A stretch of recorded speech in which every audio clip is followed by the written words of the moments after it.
Hi, Java learners, how are you doing? So this is um, sample interview questions on core Java. Okay, and this one is part 2.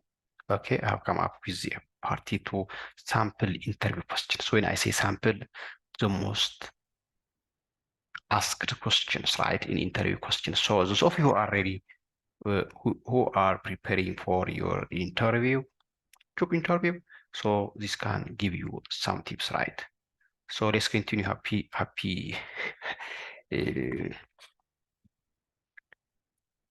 happy following.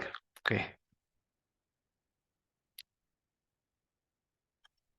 So let's continue. Question number 1 is, yes, usual question. What is the difference between string builder, and string buffer, right?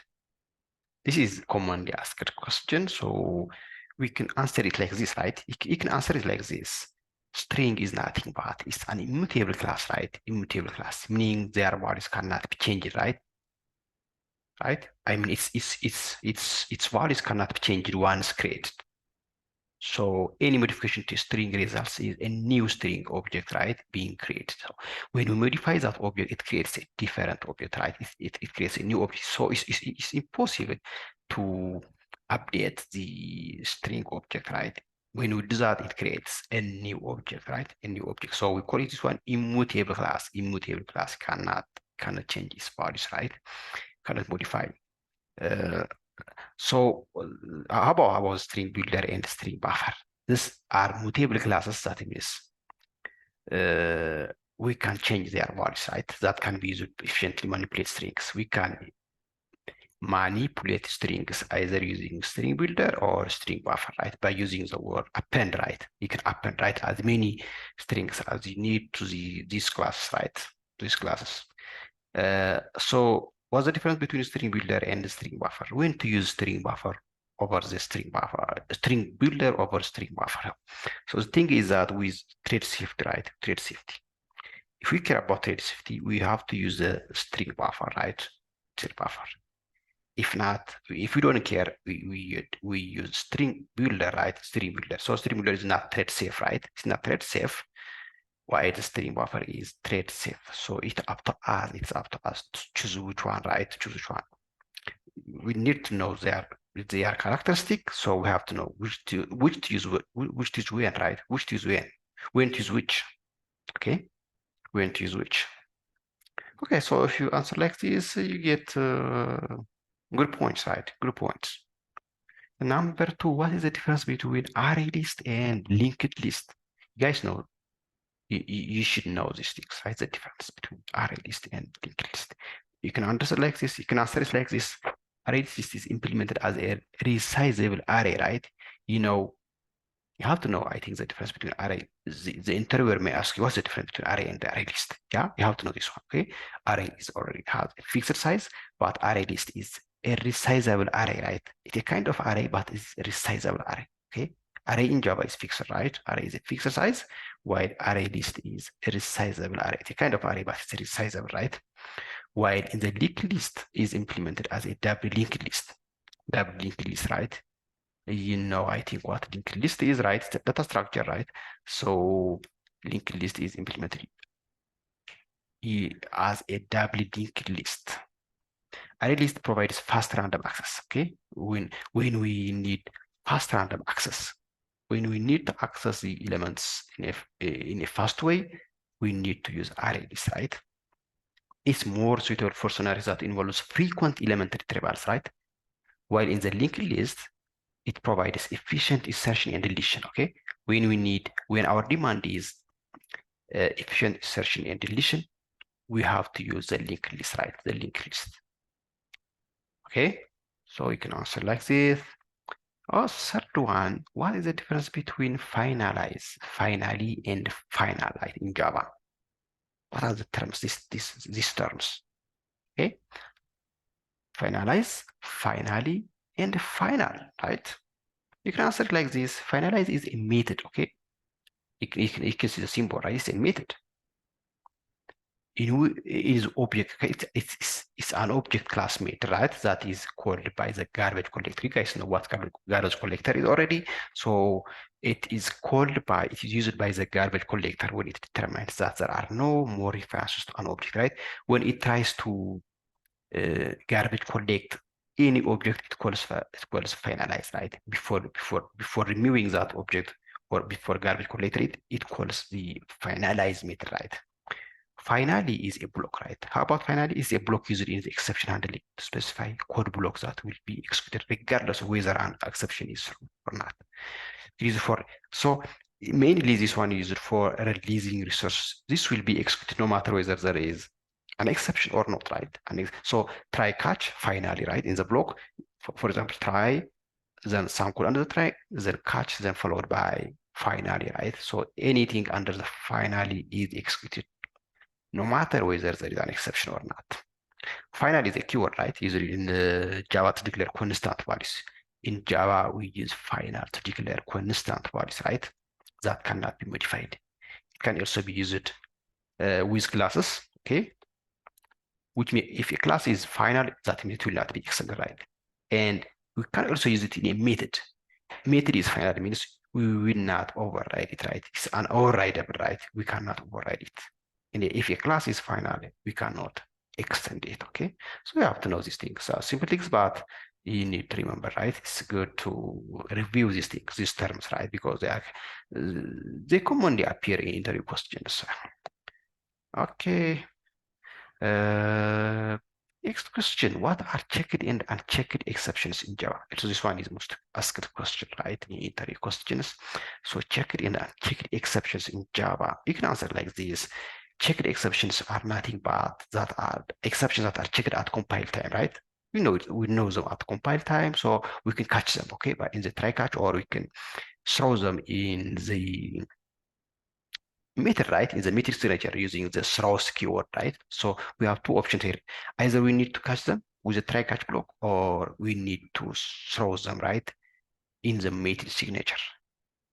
How about the unchecked exception? This exception also is called runtime exception. Exception that is detected at runtime. Okay, when you say unchecked, this is not checked at compile time, so it is known or experienced only in the runtime, right? Only in the runtime. Okay, and they are not checked by the compile time. They don't need to be declared real. So we don't have the try catch for this kind of exceptions, right? Example is NPE, right? Non-pointer exception, or array index out of box, okay, out of bounds exception. These are example of unchecked exceptions. That means exceptions that appear at runtime, right? That means we don't catch them at compile time or using the try catch. Okay, simple as this. Oh, okay. What is the difference between method overloading and method overriding? Very simple thing, right? It's a very simple thing, but it's commonly asked question. So overloading and overriding, we can do it like this. So overloading refers to having multiple methods, guys, with a name, with the same name, right? Overloading means having multiple methods with the same name, but different parameter lists with the same class, right? So the name of the methods is the same, right? Having multiple name methods with the same name but different parameters. When you say different parameters, number of parameters or type of parameters, right? Type of parameters. But we don't care about the return type, right? It's only the parameters, okay? Number or type. While method overriding is nothing but having a overriding the implementation, means changing the implementation, okay? This happens when inheritance, right? During inheritance, for example, when we extend a class, we can override the implementation of the parent method, right? The parent method, the method of the parent class, right? We can have our own implementation, so we call this override. So we can add an annotation override on top of the method that we are overriding, right? So overriding is changing the implementation totally, right? Changing the implementation, right? A method that is already defined in its support class, right? Already support class.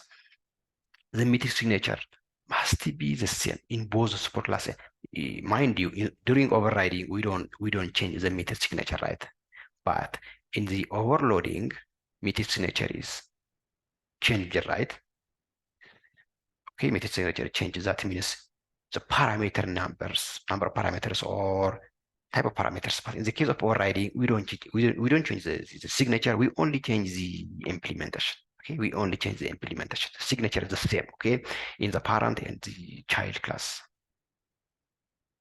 Perfect. Okay. Question number 6, what is the static keyword in Java? Okay, this one is also very interesting thing, right? But static keyword in Java, static. This code is to declare a member variable or method, right?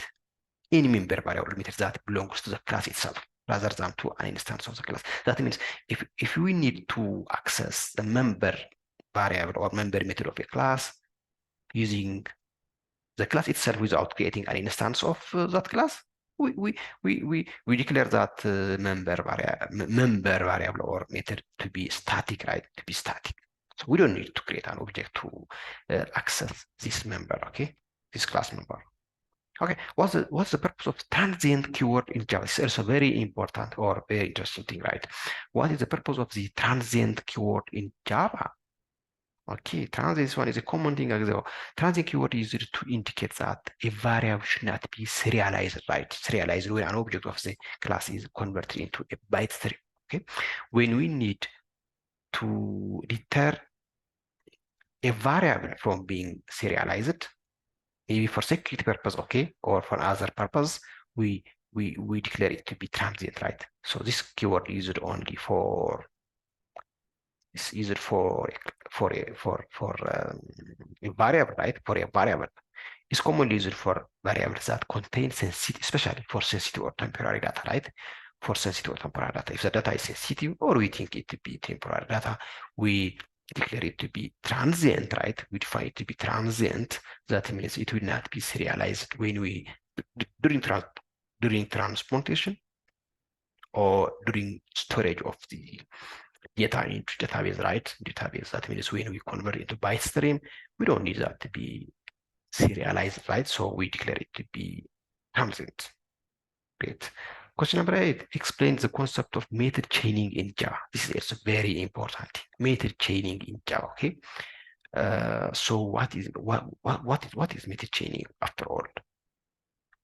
So method chaining, also known as fluent interface, we call it fluent interface. That is a technique where multiple methods are called consecutively, as the name indicates it's chaining, right? We call chaining of methods on the same object, right? Mind you, it's also on the same object, allowing for a concise and readable code styles. That means we do it consecutively on the same object, right? With multiple methods. This method is return the same object, right? The same object. That's why we are calling the methods consecutively. We usually use this one in the builder design pattern, right? In the builder design pattern, we use this kind of chaining, right?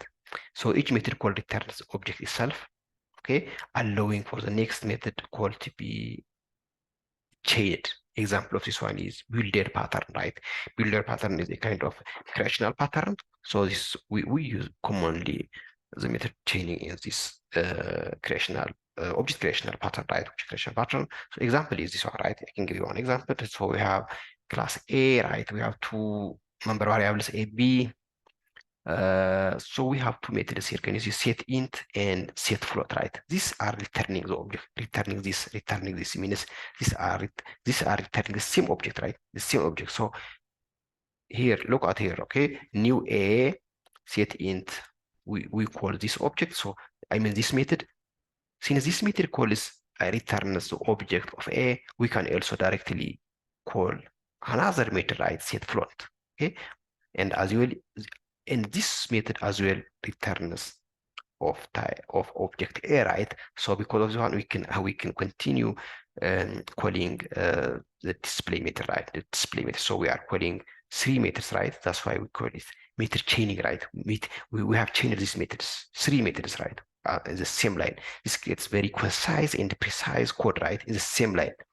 In one single line we have called three methods, right? This is very efficient way, right? Very efficient and concise way.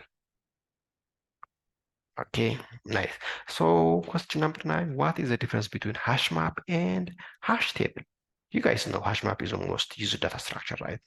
Same is true for hash table, but mostly I use hash map, right? Most people use hash map for what purpose? For performance purpose. For performance purpose, if the synchronization is not an issue, so hash map is the most advisable one, right? The most used one because it's fast, it's better performance. So you can feel like this.